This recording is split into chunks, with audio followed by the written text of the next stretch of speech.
The Tao of Self-Confidence, Episode 880. Welcome to the Tao of Self-Confidence, where I share stories of amazing women who have discovered their inner journey to self-confidence.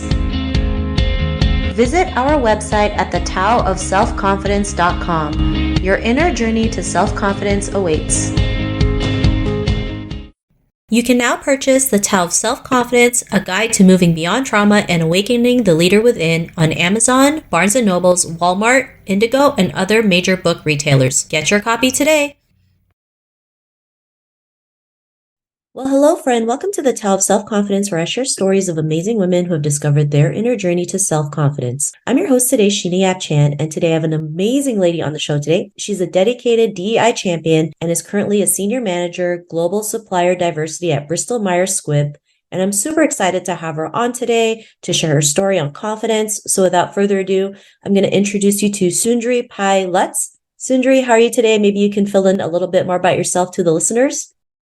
Thank you, Sheena. Much appreciate you having me on this wonderful podcast series, which I highly recommend to all the viewers to listen to the previous ones. My name is Sundari Pai Luts. As you mentioned, I'm the Senior Manager of Global Supply Diversity at Bristol Myers Squibb. I am passionate about diverse economic inclusion, community empowerment, advocacy, policy, driving strategic programs, and making the world a better place, if that's not enough. In this role, I strategically support the development and expansion, as well as the execution of our corporate-wide global supply diversity strategies, policies, and procedures, while working with our internal and external business partners to ensure alignment with our BMS's inclusion and diversity strategy. I'm also the strategic lead and supply diversity business partner for our commercial procurement function at BMS. My work across the enterprise also includes collaborating with our people, business, and resource groups, which are called as ERGs in external spaces, our corporate affairs and government affairs teams. I'm also currently the well-being co-lead for Bristol Myers Squibb's Network of Women, or BNOW. It's a PBRG championing for self-advocacy, women's health, and well-being, as well as the past co-lead for our Disability Advancement Workforce Network, or DAWN, PBRG promoting disability inclusion in the workspace. Thanks for sharing that, and such an honor to have you here today. And I know you're also the advisory for the USPEC WISE mentorship program, so it's really great that a program like this exists, especially for women from all walks of life to come together, support each other, and lift each other up. So I'm really super excited on the upcoming events that's coming our way. And Sundari, what's your cultural background?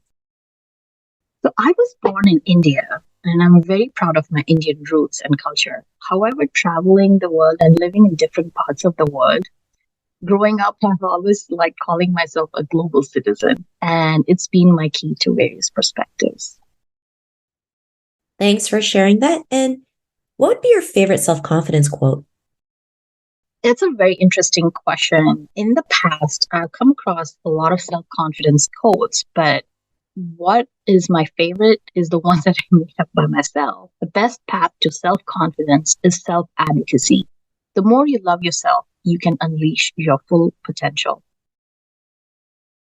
I love that quote that you mentioned and you created because, it really does start with ourself, right? Self-love, self-care, self-advocacy. If we don't start with ourselves, we aren't able to fill up other people's cup, right? And I love that you were able to share this out to our audience. So thanks again. And in your own words, how do you define self-confidence? So my definition of self-confidence is getting through anything with unwavering self-assuredness and belief in your abilities, decisions, and determination to overcome any obstacle or challenge that comes your way. I feel as women, it's part of our DNA. It's just part of finding it and bringing it to the top. Self-confidence comes to us in various phases in life. And I see that we do it in our day-to-day lives. It could be you being a friend, watching out for another, getting out of challenging relationships, being a partner, a parent, advocating for your children, or even you simply advocating for yourself on the home front, at the doctor's office, and in the workplace to be heard. For me, it means having that mental strength and resilience to face difficulties head on without being easily discouraged or deterred by setbacks. I have also found out that it's the difference between the mind and the mindset that empowers you to persevere and push forward, even when faced with adversity or obstacles, with the belief that you can and you will find a way to overcome them. I hope that helps, Sheena. Yeah, that was a great definition. And it's so true. It really starts with our mind, learning to believe in ourselves, because without that belief, we're not going to go out there and overcome the challenges we go through or push through our fears or nerves to be the person that we're meant to be. So I love this. That's right. And you are your own obstacle in life. And that's what I have found through my own experiences, right? You are your worst critic. You are your own obstacle in pushing through and persevere. I totally agree. I've been guilty of being my own obstacle in many instances as well. So thank you for sharing that. And Sundari, what was your life like before your discovery of self-confidence? That's a very interesting question. And this has gotten me reflecting on my life throughout because I felt like self confidence comes to us, or me, it has come to me in different phases as I've grown up. Growing up across various parts of the world, I was blessed to have been exposed to different cultures and perspectives. It also taught me lessons along the way to be seen or heard. You better raise your hand or lean in. Moving from place to place, I also had challenges. I always felt the odd one out. There have been many moments as such. For example, there were times when we went to a new country, I stood out or didn't feel included because I was different. Maybe I was not white enough for that space. Or even when I went back to India, I stood out because I wasn't brown enough anymore in a previously comfortable space. So growing up, it does take a mental toll. And this has led me to learn early on in life the power of inclusion and its importance. Thanks for sharing that. And it's not always easy when we migrate to the Western civilization, and it becomes like a huge culture shock, right? There's not a lot of people that look like us, especially colorism is still a huge factor in beauty standards for women all over the world. Like if you look at the whitening skin industry, it's a multi-billion-dollar industry that really preys on women's insecurities. And it's even more, challenging when you're a child, right? And so my experiences of traveling and coming across these challenges started as I was a couple of years old, right? And to I was 6 or 9 and 12 and beyond that, right? So it's challenging for sure. Yeah, I totally get it. I lived in the Philippines and it's the same thing. My grandma would make fun of or would get mad at me saying like, why are you so dark? Why did you go to the beach and not put suntan lotion?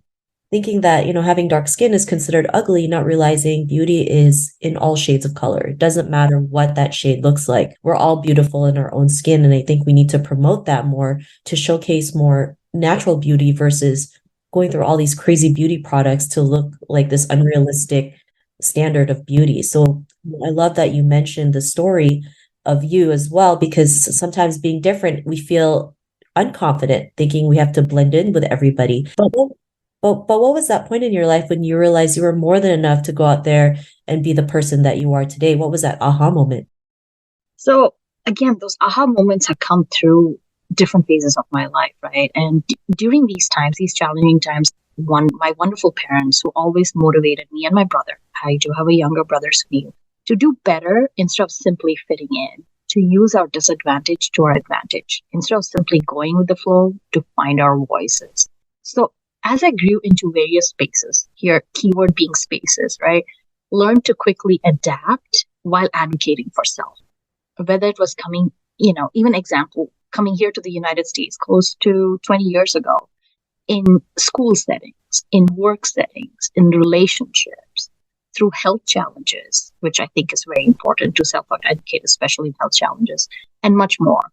And there were many challenges as I worked to even acclimatize myself. And today, reflecting, I think the moments of success have all been due to self-advocacy. Thanks for sharing that. And it really is important to advocate for yourself because it really starts with us.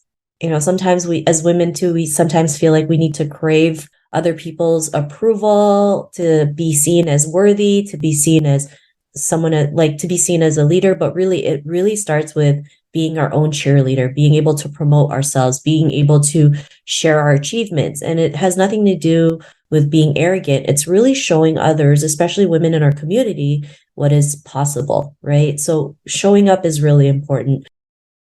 And I don't want to take away from, the mentors in the space, the sponsors in the space, and advocates for myself as I've been on this journey too, right? So it takes a village.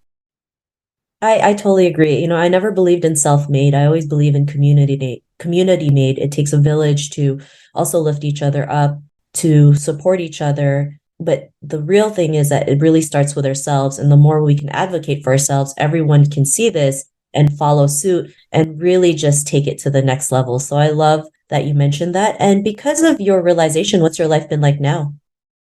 So today, while I continue to promote self-advocacy, I love championing for the underserved and underrepresented communities. It just so happens it's part of my day job, which I love, right? And today, to be an inclusive procurement leader and be part of our global supply diversity team and an advocate at Bristol Myers Squibb, I also continue to pursue my passion for supply diversity and community upliftment externally through engagement with various minority business councils, state offices, chambers of commerce, and other institutions, right? You mentioned I'm part of the advisory board committee for US Pan Asian Chamber of Commerce, the WISE initiative, which I so love. I also sit on advisory board for the Asian Indian Chamber. I'm on the healthcare advisory as well as the next gen advisory board with WeBank, our Women's Business Enterprise National Council, and also the vice chair of the healthcare advisory board for WeConnect International, among many. So I felt like it's important while I found my own voice. How can I give back? How can I move forward the needle in economic empowerment, which I think is so key for various diverse communities and small business communities.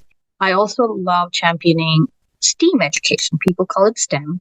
I believe arts is also a very strong entity of STEM. That's why I call it STEAM. And I love working with various organizations that impact thousands of individuals from elementary age children to adults. I love being a mentor and coach today to many other small and diverse businesses and community partners and more. So that's been my way of giving back as I've been on the discovery or growth of my self-confidence through self-advocacy. Thank you so much for sharing that. And I love that you help others out. You want to give back. You want to be the voice for others because it's so important. That's how we can create the change we want to see by showing others what's possible. So I really love what you're doing and being able to sit on so many different boards and organizations. It's so important. And if our listeners were listening to your episode and they're in a similar journey to self-confidence, what would be that one tip you would give to them? I would say regularly acknowledge your achievements, whether they're big or small. Be proud of yourself and don't always seek that external approval. I try and instill this on a daily basis with my daughter. She's 6 years old. The one question, once she does a piece of art or homework, she comes up to me while she seeks my approval or my husband's approval. I also ask her, are you proud of yourself? Because I think it's really important that we are proud of our own achievements. And it's important to recognize your capabilities to boost your confidence, which is key, and also reinforce a positive self-image. Thanks for sharing that. And I love that you mentioned, be proud of your achievements, celebrate them, because it's important no matter how big or small they are. The more we can celebrate it, the more we can also attract abundance into our life. So practice what you preach, whether it's trying to figure out how to put a Zoom virtual background or making your first $1,000, like we celebrate that like it's no tomorrow. So I love that tip that you mentioned. And if our listeners wanted to get to know a little bit more about you and what you do, is there any links or social media profiles we can connect with? I am pretty active on LinkedIn, and you'll also find me on the US Pan Asian Chamber of Commerce, Women Initiative for Strategic Engagement LinkedIn page as well.